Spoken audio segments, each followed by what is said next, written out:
ಇದನ್ನು ನೀವು ದ್ವೇಷ ಹರಡುವುದಕ್ಕಾಗಿ ತಂದಿದ್ದೀರಿ, ದ್ವೇಷದ ಭಾವವನ್ನು ಮೊಳೈಸುವುದಕ್ಕಾಗಿ ತಂದಿದ್ದೀರಿ. ಬಹುತ್ವದಲ್ಲಿ ಏಕತ್ವ ಅಂತ ಭಾರತೀಯ ನಾಭಿ ಒಂದು ಘೋಷಣೆ ಏನಿದೆ ಅದಕ್ಕೆ ವಿರುದ್ಧವಾಗಿ ತಂದಿದ್ದೀರಿ. ಮುಖ್ಯವಾಗಿ ಹೇಳಬೇಕಾ ನಿಮಗೆ, ನನಗೆ ಅನ್ನಿಸುವುದು ದ್ವೇಷ ಭಾಷಣದ ಬಿಲ್ಲಿನ ಟಾರ್ಗೆಟೇ ನಮ್ಮ ಯೂಟ್ಯೂಬರ್ಸ್ಗಳು. ರಿಸರ್ವ್ ಬ್ಯಾಂಕಿನಿಂದ ಹಣ ತಗೊಂಡೋಗಿ ATMಗೆ ಹಣ ತುಂಬಿಸುವಂಥ ವಾಹನವನ್ನು ಕಳುವು ಮಾಡಿ ಅದೊಂದು ದೊಡ್ಡ ಥೆಫ್ಟ್ನಲ್ಲಿ ಕೊನೆಗೂ ಸೂತ್ರಧಾರ ಯಾರು ಅಂತ ಕೇಳಿದ್ರೆ ಒಬ್ಬ ಕಾನ್ಸ್ಟೇಬಲ್. ಅಡ್ಡದಾರಿಯಲ್ಲಿ ಬರ್ತಾ ಇರುವಂಥ ಅಥವಾ ನೇರವಾಗಿ ಘೋಷಿಸಿಕೊಳ್ಳದೇ ಇರುವಂಥ ಕರ್ನಾಟಕದ ಮಟ್ಟಿಗೆ ಇದೊಂದು ಅಘೋಷಿತ ಎಮರ್ಜೆನ್ಸಿ.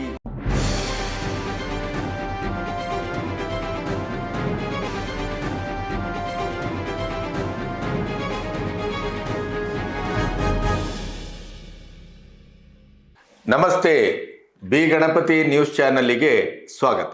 ಕೊನೆಗೂ ಅವತ್ತೇ ಆಗಬೇಕಾಗಿತ್ತದು, ಆದರೆ ಆಗಲಿಲ್ಲ. ಈಗ ಈ ದ್ವೇಷ ಭಾಷಣ bill, hate crime bill, hate speech bill, ಹೀಗೆ 2-3 ವಿಧದಲ್ಲಿ ಕರೆಯಬಹುದಾದ ಒಂದು ಬಿಲ್ಲು ಕೊನೆಗೂ ಅಧಿವೇಶನದಲ್ಲಿ ವಿರೋಧ ಪಕ್ಷದ ಕಟುವಾದ ವಿರೋಧದ ಮಧ್ಯೆಯೂ ಕೂಡ ಗಲಾಟೆ, ದೊಂಬಿ, ಸಭಾತ್ಯಾಗ ಇದರ ಮಧ್ಯೆ ಅದು ಅನುಮೋದನೆಯನ್ನು ಪಡ್ಕೊಂಡಿದೆ. ಬಹುಶಃ ಇನ್ನು ಅತ್ಯಂತ ಶೀಘ್ರದಲ್ಲಿ ಅದು ಜಾರಿಗೂ ಬರುತ್ತೆ.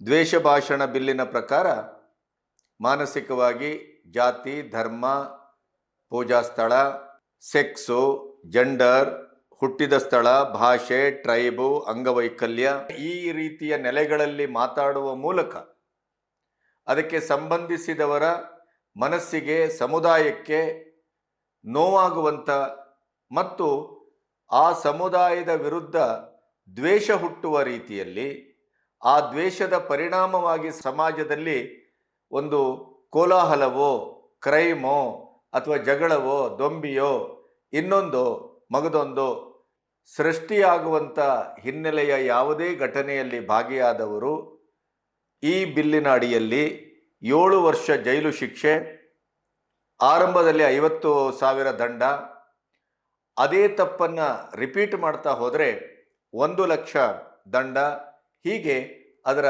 ದಂಡ ಸಂಹಿತೆಯನ್ನು ಮುಂದುವರಿಸ್ತದೆ ಈ ಬಿಲ್ಲು. ಈ ಬಿಲ್ಲಿನ ಆಶಯ ಸಮಾನತೆಯನ್ನು ತರುವಂಥದ್ದು, ಶಾಂತಿಯನ್ನು ನೆಲೆಗೊಳಿಸುವಂಥದ್ದು, ಪರಸ್ಪರ ದ್ವೇಷ ಹರಡುವಿಕೆಯ ಬದಲು ಪರಸ್ಪರ ಸ್ನೇಹಮಯವಾದಂಥ ವಾತಾವರಣವನ್ನು ಸೃಷ್ಟಿಸುವಂಥದ್ದು. ರಾಜ್ಯದ ಗೃಹ ಮಂತ್ರಿಗಳಾದಂಥ ಪರಮೇಶ್ವರ್ ಅವರು ಈ ಬಿಲ್ಲನ್ನು ಮಂಡಿಸುವಾಗ BNS ಭಾರತೀಯ ದಂಡ ಸಂಹಿತೆಯಲ್ಲಿ ಇಲ್ಲದೇ ಇರುವಂಥ ಒಂದು ಅಂಶಗಳನ್ನು ಇಟ್ಟುಕೊಂಡು ನಾವು ಈ ಕಾಲಕ್ಕೆ ತಕ್ಕಾಗಿ ಈ ಬಿಲ್ಲನ್ನು ತಂದಿದ್ದೇವೆ ಅಂತ ಹೇಳಿದರೂ ಕೂಡ ಭಾರತೀಯ ದಂಡ ಸಂಹಿತೆ 23ರಲ್ಲಿ ಪೂಜಾ ಸ್ಥಳ ಮತ್ತು ಭಾವನಾತ್ಮಕವಾಗಿ ದ್ವೇಷ ಹರಡುವಂಥ ಮಾತುಗಳನ್ನಾಡಿದರೆ, ಕೃತ್ಯವನ್ನು ಮಾಡಿದರೆ 5 ವರ್ಷ ಕಾರಾಗೃಹ ಶಿಕ್ಷೆ ಇದೆ ಅನ್ನುವಂಥದ್ದು ಆಲ್ರೆಡಿ ದಾಖಲಾಗಿದೆ. ವಿರೋಧ ಪಕ್ಷದವರು ಇದನ್ನು ನೀವು ದ್ವೇಷ ಹರಡುವುದಕ್ಕಾಗಿ ತಂದಿದ್ದೀರಿ, ದ್ವೇಷದ ಭಾವವನ್ನು ಮೊಳೈಸುವುದಕ್ಕಾಗಿ ತಂದಿದ್ದೀರಿ, ಬಹುತ್ವದಲ್ಲಿ ಏಕತ್ವ ಅಂತ ಭಾರತೀಯ ನಾಭಿ ಒಂದು ಘೋಷಣೆ ಏನಿದೆ ಅದಕ್ಕೆ ವಿರುದ್ಧವಾಗಿ ತಂದಿದ್ದೀರಿ. ಸಮಾಜದಲ್ಲಿ ಪರಸ್ಪರ ಕಲಹಕಾರಿ ವಾತಾವರಣ ಉಂಟಾಗುವಾಗೆ ಅದಕ್ಕೆ ಪ್ರೇರಣಾತ್ಮಕವಾದ ಬಿಲ್ಲು ಇದು. ಅದರ ಜೊತೆಗೆ ಇದು ನಾನ್ ಬೇಲೇಬಲ್ ವಾರೆಂಟು, ಇದಕ್ಕೆ ಬೇಲ್ ಕೂಡ ಸಿಗೋದಿಲ್ಲ. ಆಮೇಲೆ ಇದು ವಕ್ಫ್ ಕಾಯ್ದೆಯ ಈ ತಿದ್ದುಪಡಿ ಪೂರ್ವದಲ್ಲಿತ್ತಲ್ಲ, ಈಗ ಯಾವುದೋ ಒಂದು ಸಾರ್ವಜನಿಕವೋ ವೈಯಕ್ತಿಕವೋ ಜಾಗದಲ್ಲಿ ಬಂದು ನಿಂತು ಈ ಸ್ಥಳ ನಮ್ಮದಿರಬಹುದು, ಇಟ್ ಮೇ ಬಿ ಅಂತ ಅವರಿಗೆ ಅನ್ನಿಸಿದರೆ ಅದು ಅವರದೇ ಜಾಗ ಆಗುವಂಥ ಒಂದು ಕಾನೂನು. ಆಮೇಲೆ ಕೋರ್ಟ್ ಇಲ್ಲ, ವ್ಯಾಜ್ಯ ಮಾಡುವಂಗಿಲ್ಲ, ಅಲಹಾಬಾದ್ ಕೋರ್ಟ್ಗೆ ಹೋಗಬೇಕು, ಅಲ್ಲಿ ಅವರದೇ ಧರ್ಮಗುರುಗಳು ಅಲ್ಲಿ ನ್ಯಾಯಾಧೀಶರಾಗಿರ್ತಾರೆ. ಈ ಥರದ್ದೆಲ್ಲ ವ್ಯವಸ್ಥೆ ಇತ್ತಲ್ಲ, ಅದಕ್ಕಾಗಿಯೇ ಅದನ್ನು ತಿದ್ದುಪಡಿ ತರಲಿಕ್ಕೆ ಹೊರಟದ್ದು ಕೇಂದ್ರ ಸರ್ಕಾರ. ಈ ಬಿಲ್ಲಿನಲ್ಲೂ ಆ ಥರದ್ದೇ ಅಂಶಗಳು ಇದೆ ಅಂತ ಪ್ರತಿಪಕ್ಷಗಳು ವಾದಿಸಿದವು. ಯಾಕೆಂದರೆ ಪೊಲೀಸರಿಗೆ ಈಗ ನೋಡಿ, ಅವ್ರು ಹೇಳ್ತಾರೆ ಇದರಲ್ಲಿ ಯಾವ್ಯಾವುದೆಲ್ಲ ಬರುತ್ತೆ ಹಾಗಾದರೆ ಈ ಕಾನೂನಲ್ಲಿ, ಅದನ್ನು ನೀವು ಕೇಳಿದರೆ ದಂಗಾಗಿ ಹೋಗ್ತೀರಿ, ಆಶ್ಚರ್ಯಪಡ್ತೀರಿ. ಅಷ್ಟೆಲ್ಲ ಹಾಗಾದರೆ ಈ ಅಭಿವ್ಯಕ್ತಿ ಸ್ವಾತಂತ್ರ್ಯದ ಸಂಪೂರ್ಣವಾದಂಥ ಮೂಲೋತ್ಪಾಟನೆಯೇ ಇದು.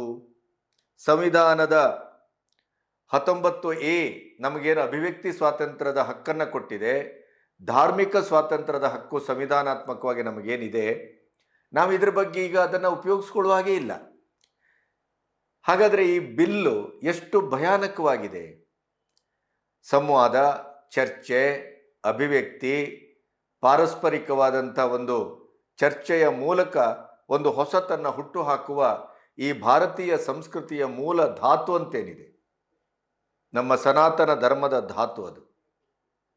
ಯಾವ ವೇದ, ಉಪನಿಷತ್ತು, ಭಗವದ್ಗೀತೆ, ಮಹಾಕಾವ್ಯಗಳು ನಮ್ಮ ಭಾರತೀಯ ಸಾಂಸ್ಕೃತಿಕ ಸಂಪತ್ತು, ಪರಂಪರೆ ಅಂತ ನಾವೇನು ಮಾತಾಡ್ತೇವೆ, ಅದರ ಲಾಗಾಯತಿನಿಂದಲೇ ನಮ್ಮಲ್ಲಿ ಚಾರ್ವಾಕರು ಹುಟ್ಟುಕೊಂಡಿದ್ದಾರೆ.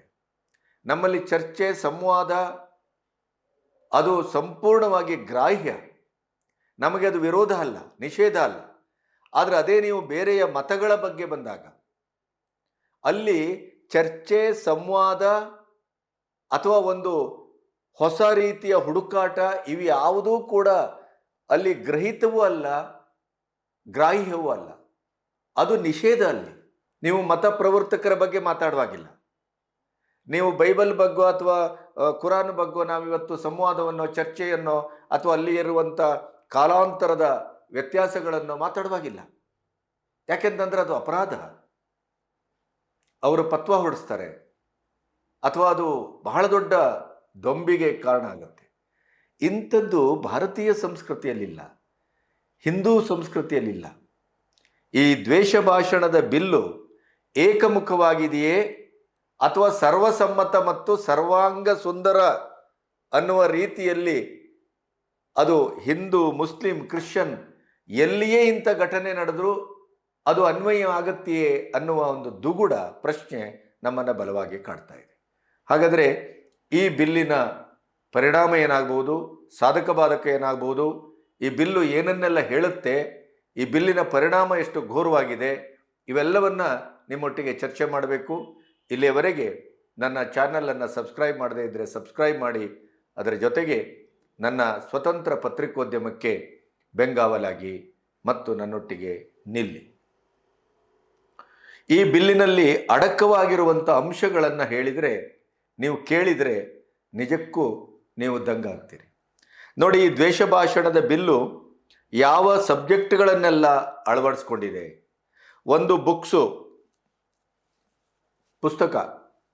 ನೀವು ಪುಸ್ತಕದಲ್ಲಿ ಕತೆ, ಕಾದಂಬರಿ, ಕಾವ್ಯ ಅಥವಾ ಚರ್ಚೆ, ಸಂವಾದ, ಯಾವುದೇ ವಿಮರ್ಶೆ ಯಾವ ನೆಲೆಯಲ್ಲೂ ಕೂಡ ನೀವು ಅದು ದ್ವೇಷದ ಬರಹ, ದ್ವೇಷದ ಭಾಷಣ ಅಂತ ಅನ್ನಿಸಬಹುದಾದಂಥ ಯಾವುದನ್ನೂ ಕೂಡ ಸೇರಿಸಕೂಡದು.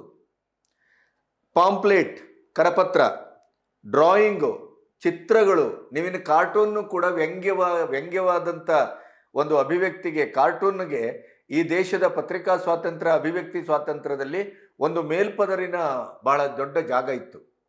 ಎಂಥ ಪ್ರಧಾನಿ ಇರ್ಬೋದು, ಅವರು ಯಾರೇ ಇರ್ಬೋದು, ಇವನ್ ರಾಷ್ಟ್ರಪತಿಯವರೆಗೂ ಕೂಡ ವ್ಯಂಗ್ಯ ಚಿತ್ರಕ್ಕೆ ಆಹಾರವಾದಾಗ ಅದು ಕಾನೂನಿನ ಒಳಗಡೆ ಬರ್ತಿರ್ಲಿಲ್ಲ. ಅದನ್ನು ಯಾವುದೇ ಶಿಕ್ಷಾರ್ಹ ಅಪರಾಧ ಅನ್ನುವ ಮಟ್ಟಕ್ಕೆ ಯಾರೂ ತೆಗೆದುಕೊಂಡು ಹೋದಂಥ ಉದಾಹರಣೆ ಇಲ್ಲ. ಆದರೆ ಈ ಕಾನೂನು ಪ್ರಕಾರ ಡ್ರಾಯಿಂಗ್ ಅಂತ ಬಂದಾಗ ಅದು ಕಾರ್ಟೂನು ಒಳಗೊಳ್ತದೆ. ಇನ್ನು ಸಾಹಿತ್ಯದಲ್ಲಿ ಸಂವಾದ ಮತ್ತು ಅದರ ಇಡಿಯದಾದಂಥ ಆಂತರಿಕವಾದಂಥ ಚರ್ಚೆಯೇ ಅದರ ಆತ್ಮ, ಅಂಥದ್ದನ್ನು ಇಲ್ಲಿ ಸೇರಿಸಲಾಗಿದೆ. ಇನ್ನು ಓಲ್ಡ್ ಬುಕ್ಸ್ಗಳು ನೋಡಿ, ಇದು ಎಂಥ ಭಯಾನಕವಾದ್ದು ಅಂದರೆ, ಇಲ್ಲಿಯವರೆಗೆ ಬಂದಂಥ ಯಾವುದೇ ಪುಸ್ತಕಗಳಲ್ಲಿ, ಹಳೆಯ ಪಬ್ಲಿಕೇಶನ್ನಲ್ಲಿ ಈ ಪೊಲೀಸರಿಗೆ, ಈ ಕಾನೂನಿಗೆ ಅಥವಾ ಗೃಹ ಇಲಾಖೆಗೋ ಅಥವಾ ಆಡಳಿತ ಪಕ್ಷಕ್ಕೋ ಇದು ದ್ವೇಷ ಭಾಷಣ, ಇದು ಯಾವುದೋ ಒಂದು ವರ್ಗಕ್ಕೆ ಅವಮಾನ ಮಾಡ್ತಾ ಇದೆ, ಇದು ಯಾವುದೋ ಒಂದು ಮತೀಯರಿಗೆ ಅವಮಾನ ಮಾಡ್ತಾ ಇದೆ, ಇದು ಯಾವುದೋ ಒಂದು ಟ್ರೈಬಲ್ಸ್ಗಳಿಗೆ ಅವಮಾನ ಮಾಡ್ತಾ ಇದೆ, ಅಥವಾ ಯಾವುದೋ ಒಂದು ಧರ್ಮೀಯರಿಗೆ, ಮತದವರಿಗೆ ಇದು ನೋವನ್ನು ಉಂಟು ಮಾಡ್ತಾ ಇದೆ ಅಂತ ಅವರಿಗೆ ಅನಿಸಿದರೆ, ಈ ವಕ್ಫ್ ಬೋರ್ಡ್ ಕಾಯ್ದೆ ಅವರಿಗೆ ಈ ಜಮೀನು ನಮ್ದು ಇರಬಹುದು ಅಂತ ಅನಿಸಿದ ಹಾಗೆ ಇವರಿಗೆ ಇದು ಅನಿಸಿದರೆ ಈ ಕಾಯ್ದೆ ಒಳಗೆ ತುರುಕಬಹುದು. ತುರುಕಿದಾಗ ನಿಮಗೆ ನಾನ್ ಬೇಲೆಬಲ್ಲು, ಪರಪ್ಪನ ಅಗ್ರಹಾರಕ್ಕಿಂತ ಇನ್ನು 10 ಅಗ್ರಹಾರಗಳನ್ನು ಕಟ್ಟಬೇಕಾಗತ್ತೆ. ಯಾಕಂತಂದರೆ ಅದು ಬೇಲಿಲ್ಲ, ಅಲ್ಲೇ ಕೊಳೆಬೇಕು ಅವರು.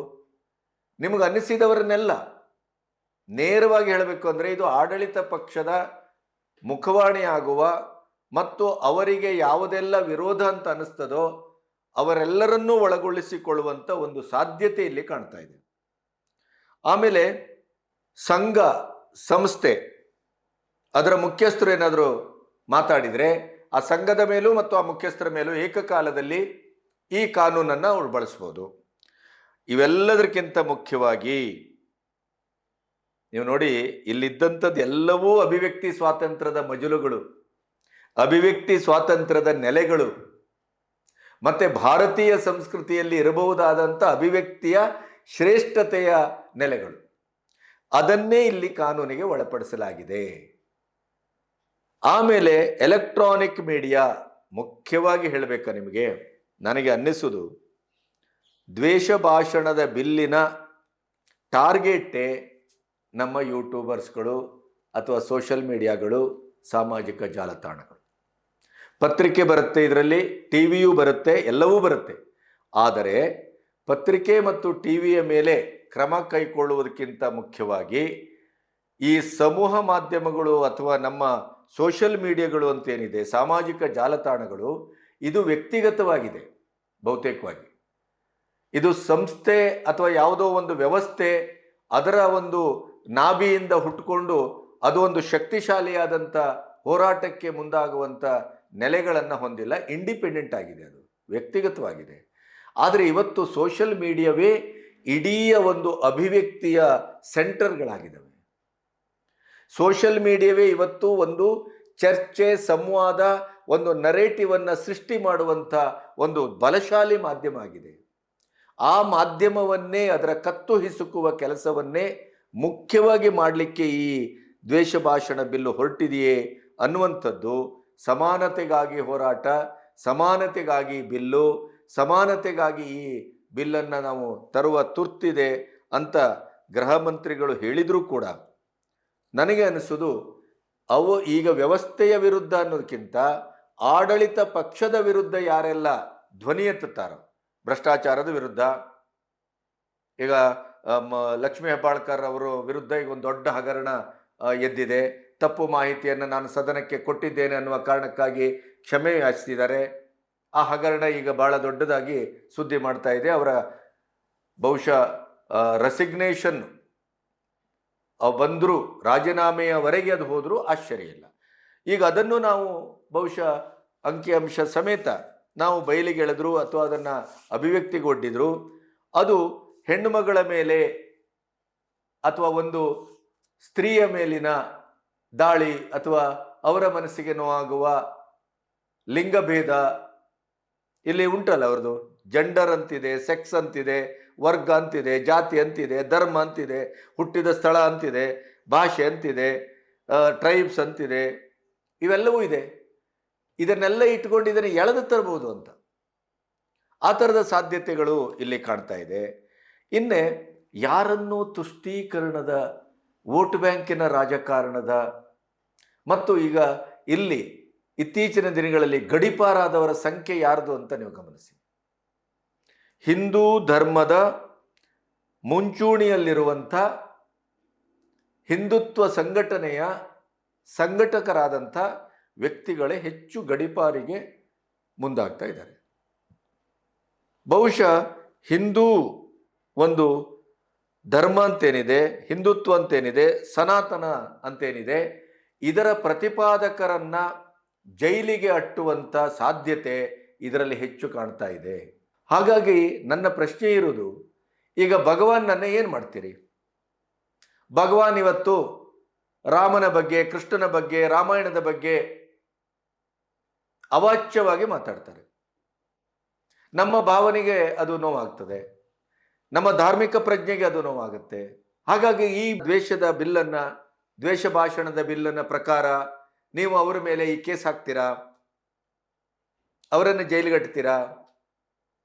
ಯಾಕೆಂದ್ರೆ ಈಗಾಗಲೇ ಅವರಿಗೆ ಜೀವ ಭಯ ಇದೆ ಎನ್ನುವ ಕಾರಣಕ್ಕಾಗಿ ನೀವು ಅವರಿಗೆ ಸರ್ಕಾರದ ವತಿಯಿಂದಲೇ ಗನ್ಮ್ಯಾನ್ ಕೊಟ್ಟಿದ್ದೀರಿ.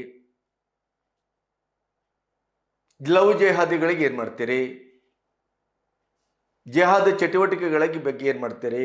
ಹಾಗಾದರೆ ಇಲ್ಲಿ ಹಿಂದೂ ನೆಲೆಗಳಲ್ಲಿ ಮಾತ್ರ ಈ ಕೋಮುದ್ವೇಷದ ಅಥವಾ ಧರ್ಮದ್ವೇಷದ ಸಾಮಾಜಿಕ ಸಾಮರಸ್ಯವನ್ನು ಕೆಡಿಸುವ ದ್ವೇಷ ಭಾಷಣ ಅಂತ ದಾಖಲಾಗುವ ಪ್ರಕರಣಗಳೇ ಅಧಿಕ ಇರಬಹುದು ಅಂತ ನಿಮಗೂ ಅನ್ನಿಸ್ತಾ ಇಲ್ವೇ ಇದು?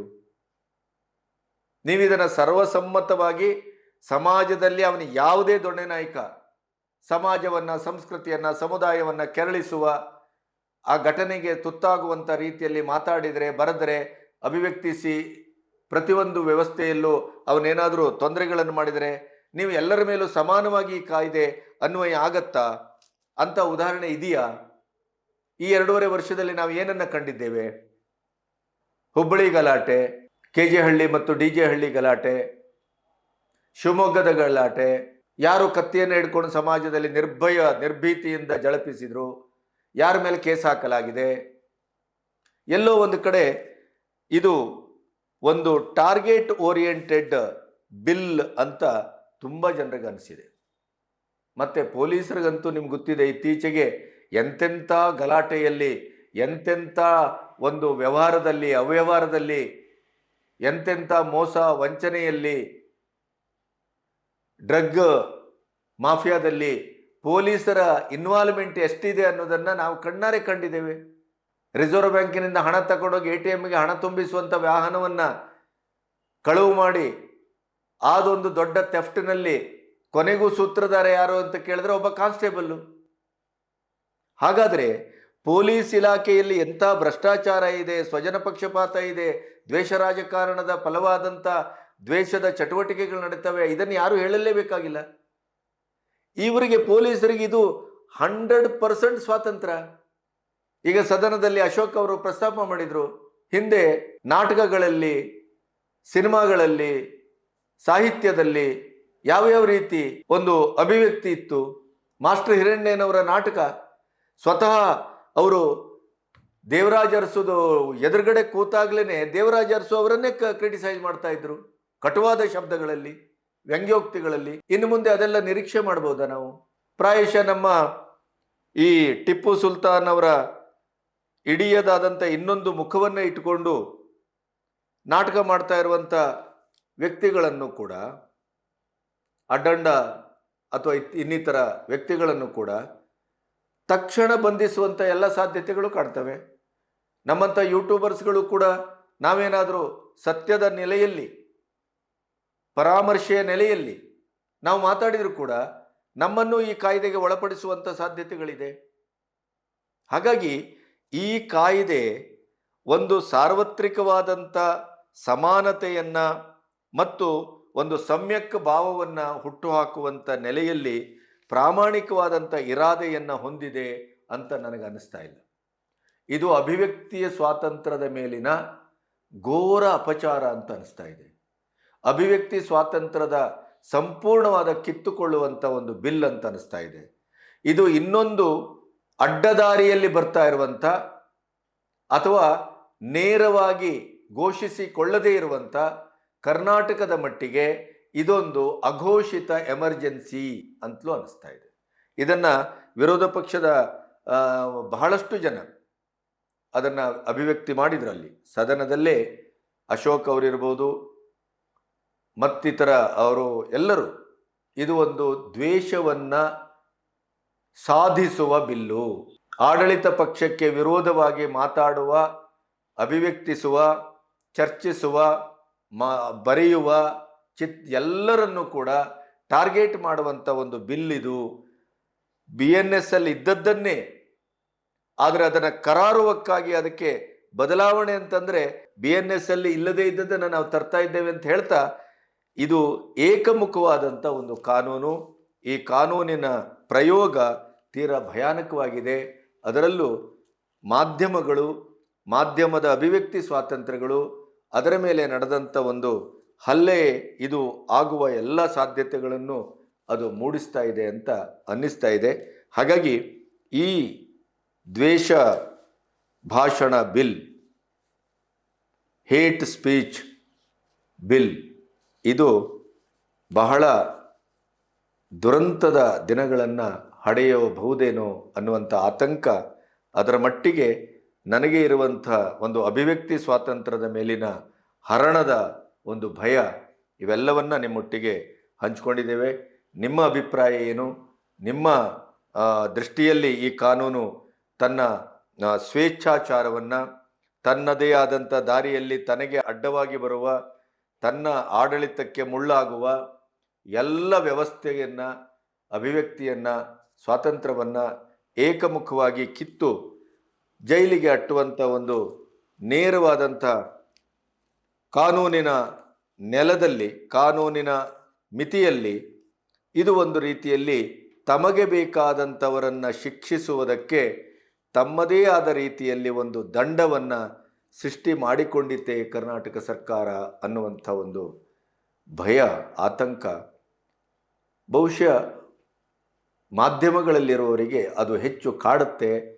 ಮುಂದಿನ ದಿನಗಳು ಅಂದುಕೊಂಡಷ್ಟು ಸುಲಭ ಇಲ್ಲ, ಭಯಾನಕವಾಗಿದೆ.